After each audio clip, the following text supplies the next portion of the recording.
It's time for the Brown Sports Bag on WCLU, the official local sports show here in Glasgow and Barron County. And now, alongside John Butler, here is your host, James Brown.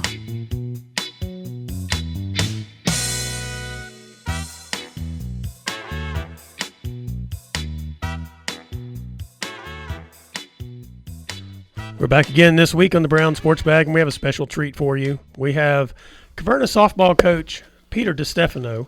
I believe you're in a Hall of Fame somewhere, so, I can call you a Hall of Fame coach, right? I'm in the Kentucky High School Softball Hall of Fame. Yeah, that's what, yeah. Now, you do coach softball now at Caverna, but that's not why you're in the Hall of Fame. You're in the Hall of Fame for your time basically at LaRue County, I would take it. Yeah, I believe so. Okay. And they put on the plaque, I think, that when I coached slow pitch at Greene County, and we went to the state, got to the semifinals, which I'm a little upset because our banner's not hanging in the gym. They don't recognize us as a semifinalist. Is that right? When it was single elimination. Oh. I think we were omitted. One of my kids went, and she was inducted into the High School Hall of Fame there, and she said, "How come we're not on that banner?" I said, "I don't know."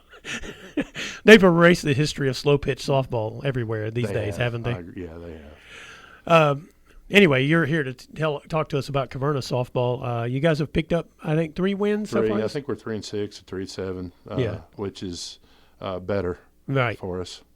And I don't know if people quite realize the struggle of Caverna softball, and it's not new. I mean, they've had a few windows that they've been pretty good, but mainly it's just there's not really been a youth softball program in the Caverna School District with the Caverna youth programs.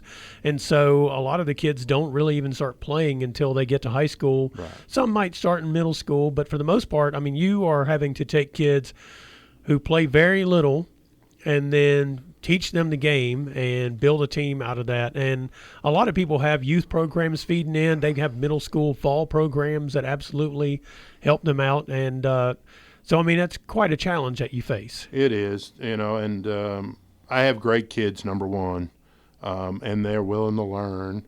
Some of the things we ask them to do that we've asked other kids to do, we're just not capable of doing. I mean, right. And that's a shame, but it's the truth. They haven't played. They don't play until it's time. It's not like they're going to go play summer league ball, although we try to get them to and find places for them to play. Yeah, they just won't. I offered kids pitching lessons, not interested. So, and that shows. Mm-hmm. It shows. But we play middle school. Usually we're scouring the school to find somebody to make 9 so we can go play. When I coached 2 years ago at the middle school, we played with 8. Yeah. And I mean, I wasn't going to not play. We're going to play with 8. We'll play with 7 if they let us. Right. Yeah, so it doesn't matter. But and our numbers are better. We have 18 now, mm-hmm. But most of them haven't played. But right. We have 18 kids. I guess part of the thing is that they have to be interested at least in being out there. I mean, and so that's an upside that from the position of you as a coach that you're not driving off kids. I mean, they want to come and at least be a part of the team. Right. And, we do the best we can with what we have. I do all our fundraising. Mm-hmm. Every year they get a free sweatsuit. Yeah. And we got a new bat, and you would have thought that we got a gold brick, and we bought a new pitching machine this year, just got it in, so we're excited about that, and they just can't believe that we would actually spend money on them, or I would go out and buy them things. And, I mean, you got to keep up with everybody else. You got to have some of those things. Right.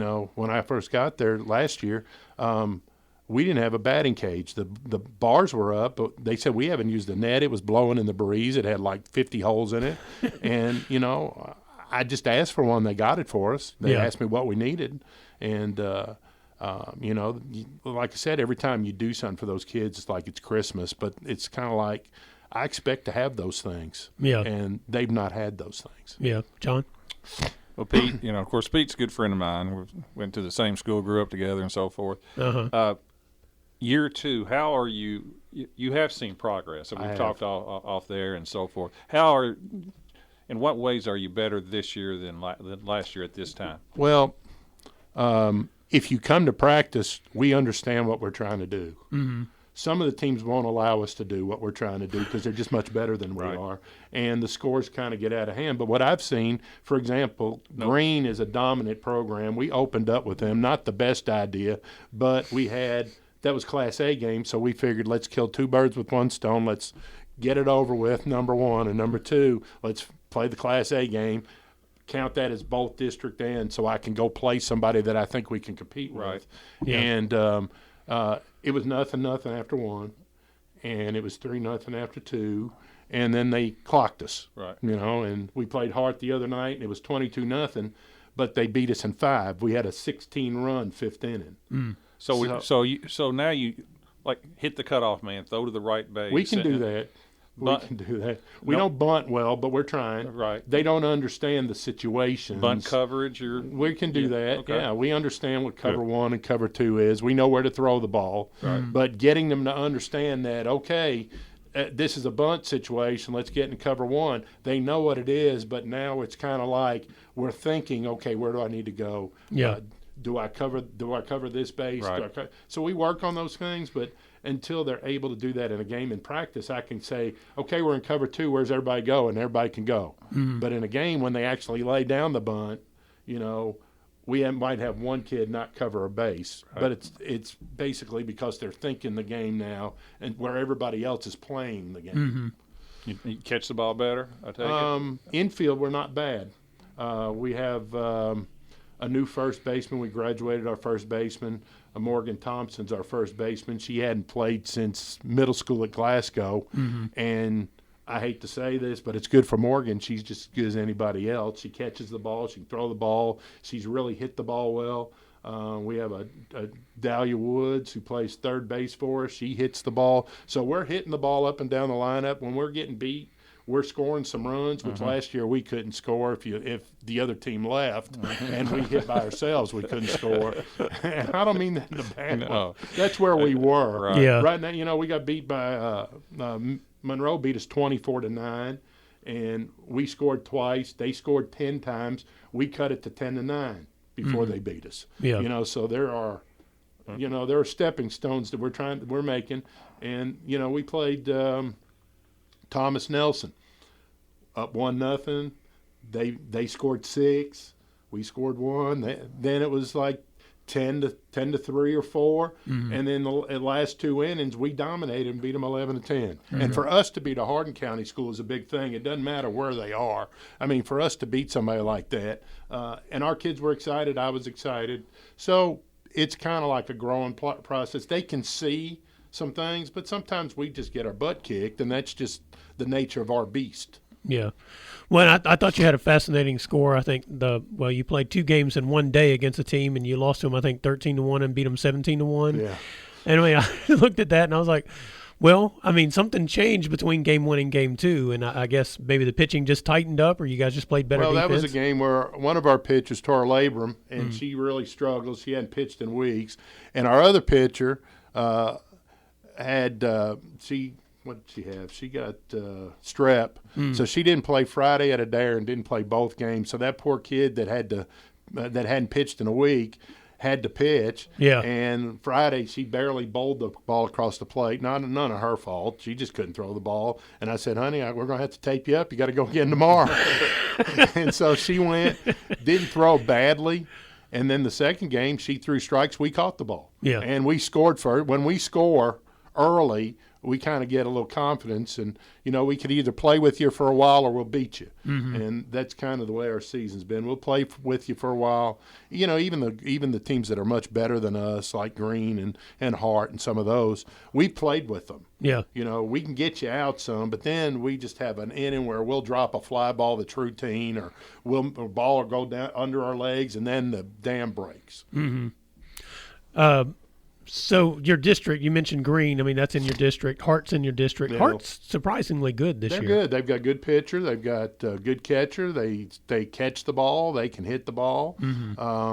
And, of course, LaRue's the monster. And so we're not in a real good district as far as that's concerned. But, as time goes on, we should get better. And and compete with some of them. You know, winning games in our district is really tough. A lot of teams would have a hard time beating LaRue and Green. Yeah. And Hart. Hart played Green to 10-9 the other night. Yeah. So, but it's tough. But we're trying to schedule some teams that we can play with and get some wins. And the more we win, the more confidence we'll get. And we don't have a senior this year. Our only senior tore ACL in basketball. We really miss Cadence Brown. Yeah. She was an outfielder for us. So now we've had to take our shortstop and put her in center field. And, you know, and we're not like everybody else to where if you change pitchers or you take your second baseman out, you just put another second baseman in. The other night we changed pitchers and had to move 5 kids to different positions.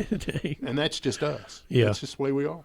When you mentioned your 2 pitchers, I mean, it's Jayon and Knuckles, and then Summers Salee. Summers had to pitch most of the time, and Summers consistent some days and inconsistent. Right now we just throw strikes and back up, and teams have found gaps against us, and we've pitched well at times. We've not pitched well at times.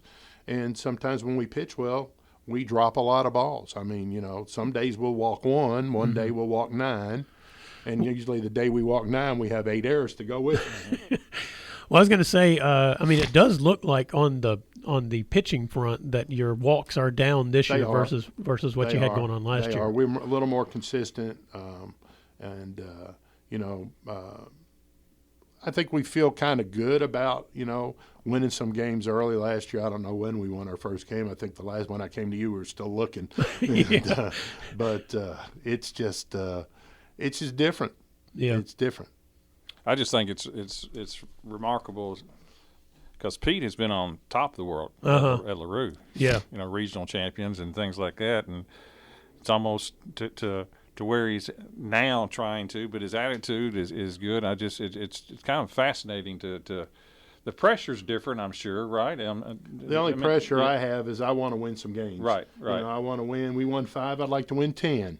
And I put that pressure on myself. And sometimes I get a little upset at the kids. And then when we're shaking hands and I go talk to them, sometimes I let them have it because sometimes they need it. Yeah. You know, it's not okay to do some of the things we do, like not go after a ball in the outfield. You could at least go after a ball when you drop one, run after it. Yep. But, you know, when you're walking over there and you say, you know, we did the best we could, they're just better than we are right now. And that's but that's high school sports too. It is. You know, know, everybody goes through it. Somebody told me the other day, they said, Coach, what's the matter with you? A little down? I said, yeah, you know, you're trying to build a program, and some days we respond, and they said it's a learning process. I said, even Leonardo da Vinci finished in 25 years. That's right. We're still rebuilding. Well, I always, you know, when you ask coaches at the start of every year, you know, what are their goals? And, you know, you always hear basketball, whatever, you know, you want a region, a district, and all that other stuff. And I just always remember what I always said. I always just wanted to be the best team that we could be because you can't control what else you run into. Yeah. You can't. And sometimes the best you can be, it might be a district or a region, but sometimes it's just you can just have your team the best that you can be. To me, that's a success, and I assume that's kind of where you're going. We're trying to get better every day. Yep. Whether we get to practice or whether we're playing, just habits. Get back, you know, and I tell them that all the time. Have a better at bat than you had the last time. Let's have a better inning than we had the last inning. Let's throw more strikes this inning than we did last inning. It's kind of hard to get mad at them, but sometimes you just do because you expect a little more because you see more in practice. Yeah. And I'm kind of impatient with that kind of stuff. I want things for them now. I had one of my friends say, I can't believe you're still coaching there. I can't believe that you sit there and you're getting beat that bad. And I said, I've had my heyday. I'm here to help these kids. Yeah. And I'm not trying – I don't have to win another region or another district to make everybody think that I'm a good coach. I don't care if they think I am or not. I'm trying to be the best coach for my kids. Yeah. And that's true with him. Yeah. Take it from me. What he's saying is absolutely true. Well, I know he and I have had conversations through the years, especially when he coached basketball at Metcalf, you know, about the teams that he had because he had some pretty good runs. I had some there. pretty good runs. And, you know, it was always that in the end he wasn't concerned necessarily about the outcome for him. He had some kids that he really wanted to see succeed. And, I mean, which I think is pretty impressive with what you're trying to do with the Caverna softball program because – and it goes back to what I said about it's a tribute to you as a coach that you're getting more players to come and play. And people have told us, you all are getting better. You may not see it. Yeah. I see it in practice. They're telling me you all look more organized. We're actually, if you come to our home games, all of us are hitting off a tee. We're throwing the ball. We're trying to throw the ball correctly. We, you hear a lot of throw off the right foot, tall into the ball, stuff like that everybody else tells them. Our kids don't understand that. Yeah. Yeah. And you're chuckling, but you come to a practice and if you came last year to this year, they understand what we're trying to do now. Yeah. Now it's a matter of them believing that they can do some of the things we're asking them to do. Well, I've only managed to make it to one of your games, but even in that one game, I know that was a game that wasn't going to go well for you, but nonetheless. Thanks. I'm kidding. I think it was one of your tougher opponents on your schedule. Probably.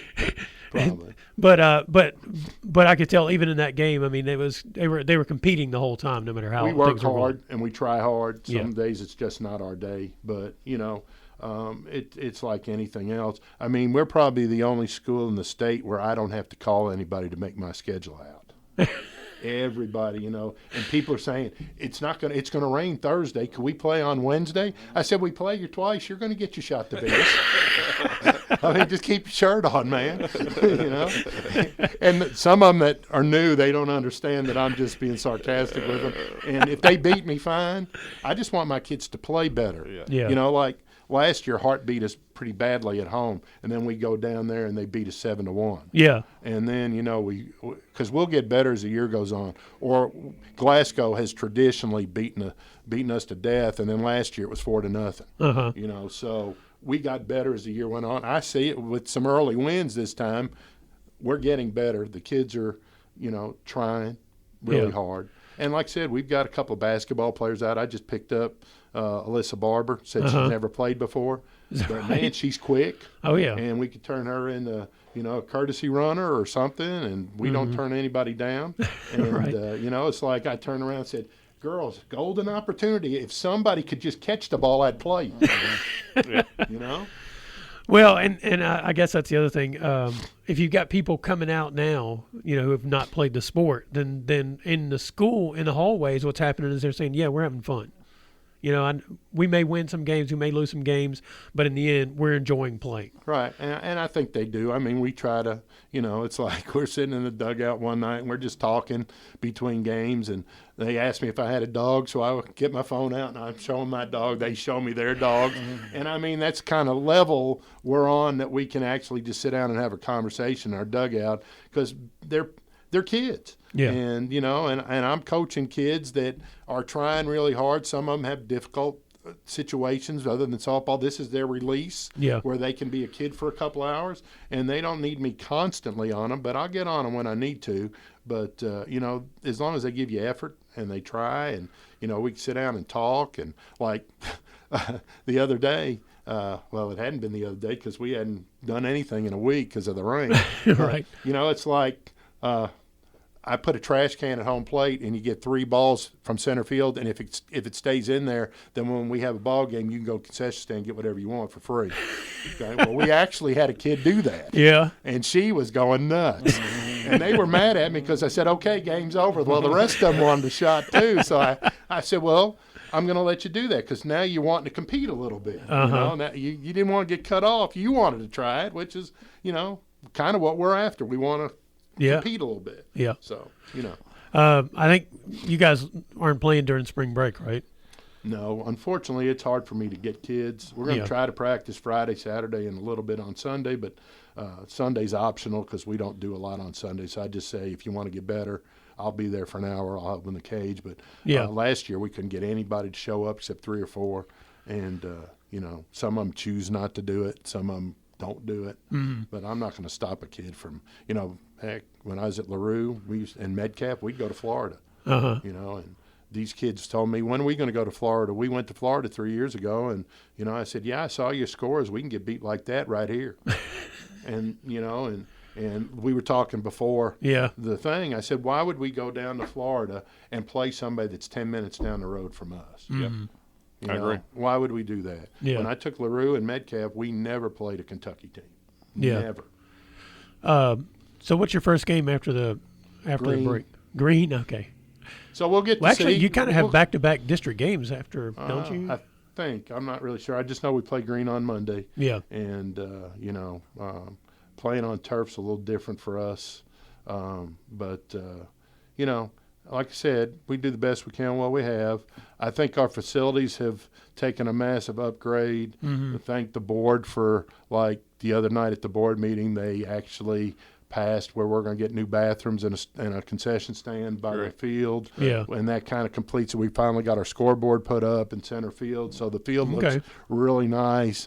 The concession stand is going to be nice with some storage and stuff. Now, if anybody's listening wants to give me some money, I need a hitting facility really badly. So I'll take a dime if you got one. There's some old money in the Caverna district. I'm sure somebody could find some money. Hopefully somebody's listening, because I could use it. Baseball, softball, and football could use a building to go out and because like I said, there's no place for us to go. There's plenty of property out there behind the softball field. There is. Yep. Yeah. All right. Anything else people need to know? I appreciate y'all's time. It's not everybody wants to talk to Caverna softball with us, but I'm just proud of my kids, win or lose, as long as they give you an effort, and they're giving me one. They seem to be interested. Like I said, we have better numbers. Our facilities are much better. So we're on the right track. We just got to get kids to want to play at a younger age. We've tried Little League last year, couldn't get 3. Yeah. So hopefully if they want to play, they'll go to Hart or Barron and try to get on some teams. But, I'd like to win more games, but that's just the nature of our beast. Right. Not everybody wins all the time. Right. All right. Well, Coach Peter DiStefano, Caverna Softball, thank you for joining us here on the Brown Sports. Thanks for having us. We'll be right back, presented by McDonald's of Glasgow.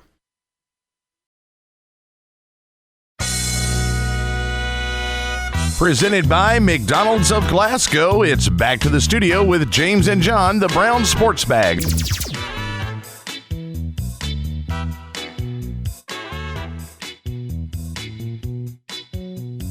Thank you to Coach Peter DiStefano for stopping by and talking to us about Caverna softball. He's doing some good work over there. I mean, you can just watch him and see the impact he's had on the program just in a year and a half. Yeah, basically. No question about it. And great guy. Yep. And I mean, as long as they come and learn from him and are willing to work, I mean, they will get much better. I mean, he's a heck of a coach. Yep. Let's talk a little bit about some spring sports that was basically rained out last week, John. Not a whole lot got played. I think it was a tough week. Yeah, it was. I mean, it's kind of the thing that happens during spring sports. Although this was this particular storm system we went through over the last week was pretty impressive. Yeah, to say the least. I mean, it's from Thursday through Sunday, pretty much nonstop. Yeah, with heavy rains and storms and destruction and everything. Yeah, that's why we're under flood warning. Yeah. First of all, Barron County baseball did get in a game. They beat Hilliard Darby out of Ohio 3-1 on Tuesday.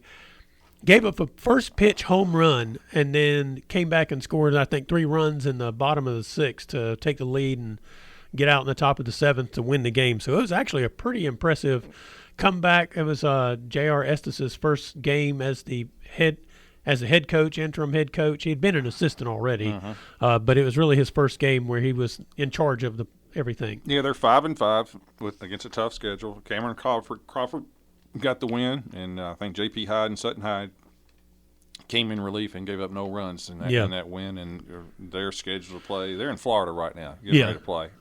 Yeah, they're playing one of the teams in Tampa today. Okay. I think they're playing Tampa Catholic today. Okay. Yeah, I think at the Rays complex. Is that right? Something like that. Okay. All right. Yeah, it's a big time when the place where they're playing is like they have a big time tournament down there. And then the Glasgow Scotties, they managed to get in at part of a game. I mean, it technically counted since they got through 5 innings on Wednesday at Bowling Green, lost 5-0. Yeah, they're 4-6 right now. Yeah, but they started off 0-4. Right. So improved some. Yeah, I mean, in the games at the start of the season, I mean, basically they could not score runs. Their defense and pitching was good enough to keep them around. But they did stopped off at Union City, Tennessee on Sunday and beat them 6-1. Carter Hodges, 1-hitter. Yep. 5 innings pitched. Yep. Yep. And then beat Nicholas County today 15-0 this morning down in Florida. So I don't know anything about Nicholas County other than they're also from Kentucky. Yeah. So they got 3 more games this week in Florida, and I think they're all against other Kentucky teams. Then the Berrien County Trojanettes, they've played a pair of games. They played Friday, I think it was Thursday, and beat Franklin Simpson 9-0. Then beat Wayne County 12-3 on Saturday. Barron's 5-3. Their 3 losses are to South Warren, Greenwood, Assumption. All 3 of those teams are in the top 10. Yeah. Shea Bogue against Franklin threw a 3-hitter, 9 strikeouts. Yeah. I think Katie Elmore and Lizzie Smith had 2 big games. Mm-hmm. She played well in that game. Yeah. And I didn't look up the Wayne County stats. That was a tournament that was being played at Clinton County, like a one-day thing, and they started the game against Clinton County. It was 2-2, but it got called because of the weather, so it didn't have an official. Yeah, and I think Barron plays at the end of the week. Yeah, and they're playing at Pigeon Forge at the end of the week. Okay. I think they start Thursday. I think they play Thursday through Saturday. Okay. And then the Glasgow Lady Scotties lost to Somerset on Tuesday 5-2. Yeah, they're 1-7. But Kerrigan Hagan pitched well. I mean, she went 6, struck out 9 in 6. Yeah, got beat 5-2. That's a pretty good performance. Yeah, and I think the game before that, the one they won against Webster County, she had I think she started that game on that Saturday and had 7 strikeouts in that game. So she's kind of coming around. She and Ava Maxey share time, but yeah, she's actually been pitching pretty well the last couple of games. And they're not playing at all this week, as far as I know. They don't play again until Monday. So. They're taking a break. It was slow week for the spring sports window there, and everybody will be out of town if they are playing any games this week. So we won't have any games on air and that kind of stuff either. So we'll have a lot more to talk about next Monday in the realm of spring sports in terms of things coming up and how people did down in Florida or in Pigeon Forge or wherever on their vacation trips. Anything else on the high school spring sports front there, John? Not a lot to talk about because the weather just kind of wiped everything out last week. Yep. All right. This is Brown Sports Bag presented by McDonald's of Glasgow. We'll be right back.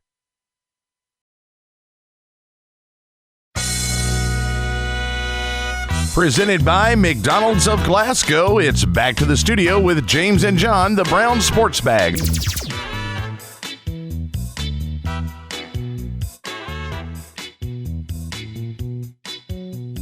Welcome back to the Brown Sports Bag. For many people, they know tonight is the men's national championship game. And, I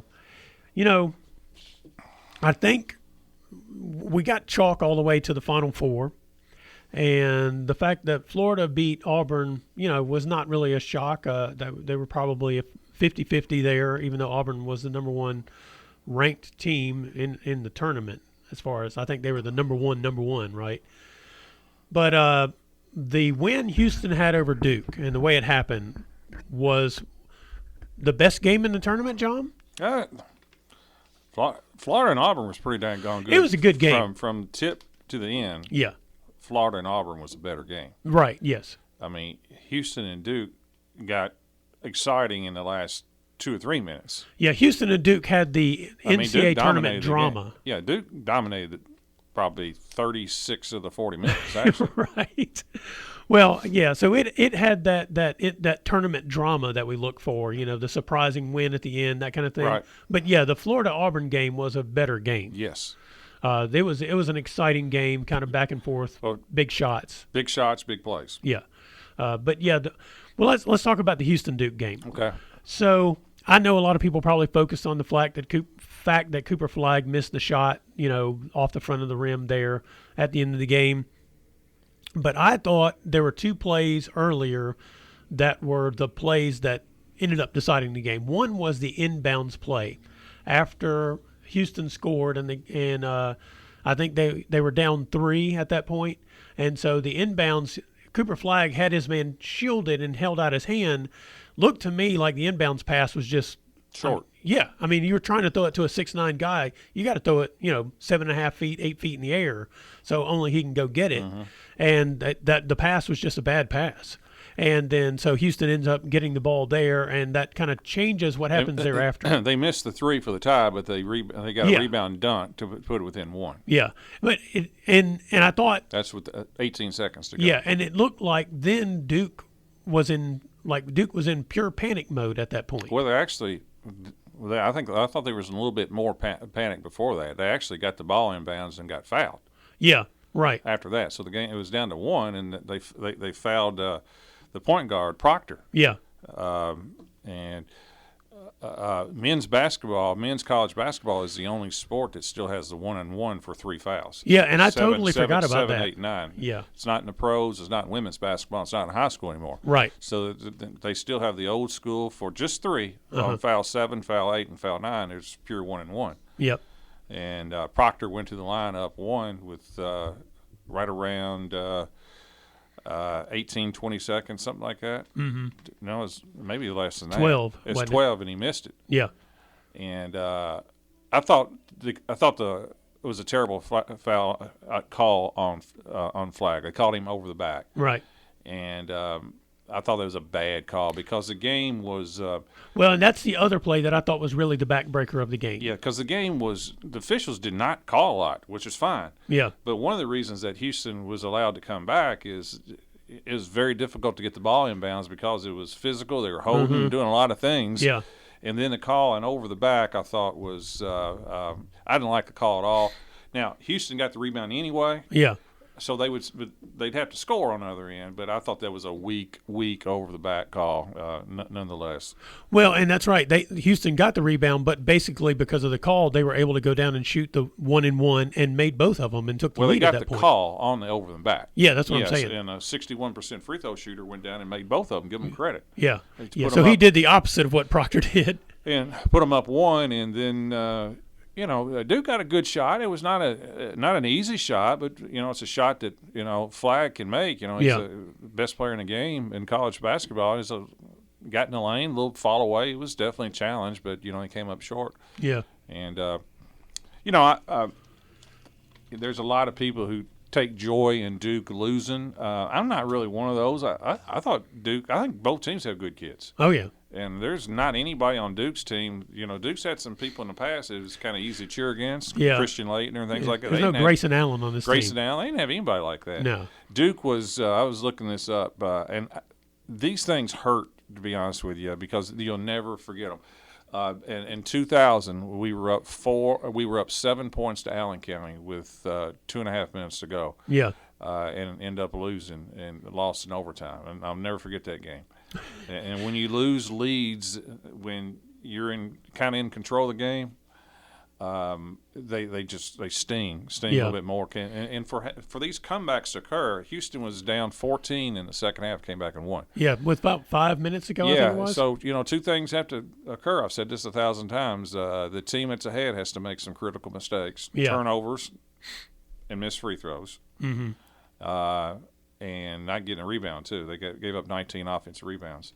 And on the other hand, the other team has to make every play down the stretch. Right. And they did, except for one. The technical on Houston when they slapped the ball when it was out of bounds. Uh-huh. I kind of thought, well, that's probably going to ice it. It's hard to overcome that when we were trying. But they came back and they made every play.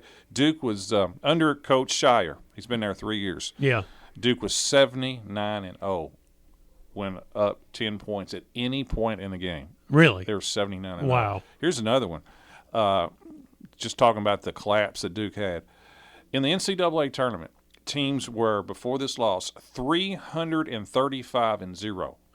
335-0 historically when one team like Duke shot a better field goal percentage, shot more free throws, had more steals, had more assists.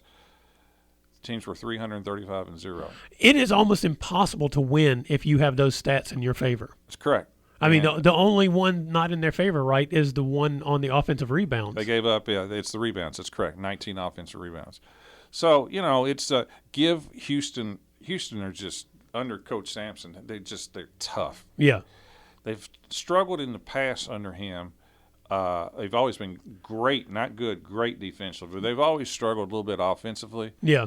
But to give them credit, they just battled and battled and battled. I do think Duke's schedule this year, it's not their fault. They had a really good out-of-conference schedule, but the ACC was down. They did not have hardly any close games the last 5-6 weeks of the season. Mm-hmm. And Houston played in a better conference this past year. I just thought down the stretch when you had to make plays, get the ball in bounds and things like that that I do think that Duke's kind of lack of going through that probably came back and bit them a little bit. And when you at that level, you got to be able to get the ball in bounds. Right. And they didn't, and that ended up costing them. One of the things, if there are narratives from the game that kind of stood out to me, especially in the last couple of minutes, and it's part of what we talked about last week, Duke was the only team in this tournament that was relying on young players that was still around. Right. That had won their way through this. And everybody else has veteran players, whether they've been at that school, most of them have not, or they've just been in college Seniors. for 4 or 5 years or whatever it is. Yeah, a lot of seniors. Right. And Houston fits that mold. They do. Probably better than the other teams. Well, Duke's best 2 players were freshmen. Yeah. Now, they had some others that were sprinkled in, but their best 2 players, the 2, Flag and the other guy that's Knipple. Yeah. Are freshmen. And Knipple played – both those guys played well. Yeah. I don't think it's those 2 really cost them, to be perfectly honest with you. They played pretty well, but yeah. But boy, but there was a team kind of atmosphere in the last couple of minutes. I didn't like their inbounds plays. Not because they didn't get the ball inbounds. I just didn't really. Well, they were kind of just relying on let's throw it up in the air, yeah, I think and they didn't do that very well. They didn't have any. I thought it was too congested up there. I didn't like their floor spacing at times. I think sometimes you need to have runouts and things like that. They didn't have any of that stuff. So I didn't. From a coaching perspective, I didn't like that part. Right. But. Congratulations, Houston. I think it's a tall task for Houston to come off that win on that comeback 48 hours later and beat Florida. Yeah, they may do it, but sometimes there's a bounce factor after that enormous comeback and win. Mm-hmm. We'll see if they can bring it up because Florida's got a player playing better than anybody. Yes, Walter Clayton. Junior. He's probably gone from – remember, he wasn't even recruited out of high school. He may be the second or third best player coming out next year. Yeah. He's kind of like – he makes huge plays. He's kind of like Murray, right, who plays at Denver now, Jamal Murray, who basically was not on the radar, ended up at Kentucky, and even when he left Kentucky, everybody's like, he's the other dude out there on that team. Right. And – Clayton is kind of like that guy. He's come from nowhere, and when you watch him play, I mean, he's just a fearless player. He really is. And we talked last week also about the guys who might have an impact in the NBA. He's not a guy I would have pegged coming into the season. I think he's a lottery pick now. Yeah, I mean, he's gone from, I think, into the second round into the lottery by his performance here, correct. Which is kind of awesome. I mean, no offense, but do you think he's better than Reed Sheppard? And Reed Sheppard went, third overall? No, I don't know. I mean, he looks like a better player, right? Yeah, of course, right. He's probably 3 years older than Reed Sheppard, but just comparison, Reed Sheppard had a great year and he went third. Right. This guy just looks like a better overall player to me. Reed Sheppard kind of went third in a draft that wasn't all that probably so that great. That's right. And Reed Sheppard probably, I'm not saying if he had to all do it again, he'd go back to Kentucky because he's, sitting on millions of dollars. Yeah. But I'm just comparison, just the two where, this kid wasn't even on the radar. I think he's projected to now to go way high. Yeah, he's made himself some money in this NCAA tournament. And that's what I was going to say. It's kind of cool that we've gone through everything we've gone through, and we've hit a point where, once again, like in the old days, we watch a guy playing the NCAA tournament, and we're like, okay, that dude is actually good. Yeah. And it's awesome that – well, it's awesome that they're 22, 23 years old rather than 17 or 18. Yeah, so maybe there is a part to this whole transfer portal search situation that is working out that's a positive. I just wish they were at the same school for a period of time. Right, and I don't even know if it's transfer portal. It's also NIL money, too, that's keeping some of these kids in, too. Well, and that's might be smart because they get to stick around in college and get better. Still needs regulations, though. Oh, yeah, absolutely. Nothing should go unregulated. That's right. All right, this is Brown Sports Bag presented by McDonald's of Glasgow. We'll be right back. Presented by McDonald's of Glasgow, it's back to the studio with James and John, the Brown Sports Bag.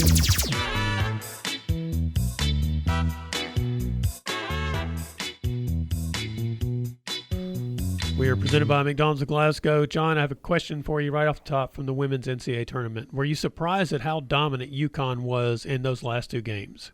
No. I was disappointed in the women's Final Four, though. There were blowouts. Yeah. Not one game close. No. And the opposite of the men's. I blame some of this. I'm going to seriously. I blame on the NCAA. You can't. UConn played 4 games before the men played twice or once actually. Yeah, because they played last Saturday and Monday up in Portland, and then played Friday, Sunday. Right. That's 4 games in a week, and I think the quality of play was affected. Now UConn obviously they just got on a roll and played great. Yeah. But I just thought, you got to give these kids you don't ask the men to play within a week. They get a week off. They playing Friday and right back, and here we go again, Friday, Sunday, and it's Friday night, Sunday afternoon. Yeah, too. that's what I was going to say. It wasn't even 48 hours. Come on, I know TV rules, but come on, give them a break. But I was, it's a great team. Gino is just a tremendous coach. Paige Beckers, and she just wasn't even. She didn't play. She played okay, but she wasn't great. I mean, it was. She had no need to take over a game. That's how Fudd good they is were. Tremendous. Yeah. And she's coming back. She's overcome 2 ACLs. She's a great shooter. And the freshman, I think, Strong, Sarah Strong. Yeah. Last name Strong. She had 21 points, 16 rebounds. They annihilated South Carolina twice. Right. They went to South Carolina in January and beat them 30. Mm-hmm. And everybody kind of thought, I just kind of write that off or whatever. They beat South Carolina 60 points in 2 games, and South Carolina had no answer. 0. They couldn't do anything on offense nor defense. No, they looked they were totally I've never seen them look that bad, to be No. honest with you. But the South Carolina beat Texas in just an ugly game which nobody could score. Yeah. And I forgot Vic Schaefer was at Texas. Yeah, it was one of those moments. Great coach. He's got team needs to get better offensively. Yeah. Because he kind of old school, didn't shoot enough threes for my liking. But his toughness, he wins everywhere. But this is, Gino hadn't won for a while. This gives him number 12. Yeah. And the thing about Gino, too, and he gets criticized and things like that, I like his honesty, kind of like Pete here today. Coach DiStefano, his honesty. Yeah. But when his teams play, and he's got good players, they play with a beauty. They pass the ball, they space the ball. They have great players, but they don't hog the ball. Yeah, a lot of off-ball motion going on. Exactly, and this team was really good defensively, too. Yeah. They were really, really good defensively, and, UConn back on top, and he's 71 years old, but I don't think he's retiring. He's got 2 of his best players coming back, too. Well, I think, was it in his post-game interview where he said he keeps was him young. Yeah, he was glad he didn't, Right. retire already because this team made it all worth it. Right, and you can tell it meant a lot to him. Yeah. The interesting thing, too, UConn was a 2 seed. Correct. And when I watched them play, I had to wonder to myself, and I know they had a couple of moments during the season where they didn't look like this, maybe for a whole 3-week stretch or somewhere in there. Yeah, when Fudd wasn't playing. Right, He was out. and I think that's what we had overlooked was how critical she was, because all the attention was on Beckers and Strong and some of the other players that we didn't realize how good Fudd actually was. Well, South Carolina, Coach Day was complaining during when the selection show that they weren't the overall number 1. I'm going, come on. Well, you know, I like Dawn Staley I do too too. I because like she Dawn, really but come on fights now. for her team. But Yeah. they were not the overall No, number one, no, and they actually weren't close. no, UConn was the overall number one. and they weren't even a 1 seed. Yeah, and we don't know, the injury for the USC player. We don't know how that would have affected things. I mean, it looks like UConn still would have beaten them by the way they've been playing of late, but that did have an impact. Sure did. And so that was number one that kind of got scratched. It's one of the reasons why UConn hadn't won in the last 3 or 4 years. Right. Paige Beckers had ACL. Yep. AZ Fudd ACL. Right. It's when you lose your best player, it's a big loss. Yeah, and so I mean, it ended up the Final Four of the women's tournament was not great in terms of the games themselves. No, it was not. But it was an interesting recovery by UConn to win this tournament, considering I don't know how many years it's been, 5, 6? No, 10. 10. Won it. Yeah. Has it really been I think 10 it's years? 2016, 8. I'm sorry, 2016, 2017, something like that. Yeah. Okay. Now they've been in the Final Four. Yeah. They hadn't won it. Yeah, they haven't been able to get over that hump. Right. So that was a little surprise that it has been that long for them. And it kind of tells you the balance of women's college basketball, the way it's kind of balanced out versus how it was, where basically it was UConn. Before that, it was Tennessee, and nobody else really for a year in and year out. So it was good to see this kind of balance come into it. South Carolina's 1-3, so it's not. That's true. That's true. It's not spreading out too much. Yeah. It's mainly remaining. We'll with give some LSU 1-2. They won one. Yeah. They had a nice little splash there. Anything else, John? No, I mean it's basketball season. We've got one more game in college. Yeah. And then I guess the playoffs will start in the pros in a couple weeks. Yep, next week, as a matter of fact. Okay. All right, it's Brown Sports Bag presented by McDonald's of Glasgow. We'll see you guys next week. You've been listening to the Brown Sports Bag on WCLU. Be sure to join James and John again next Monday at 4 for another edition of the Brown Sports Bag.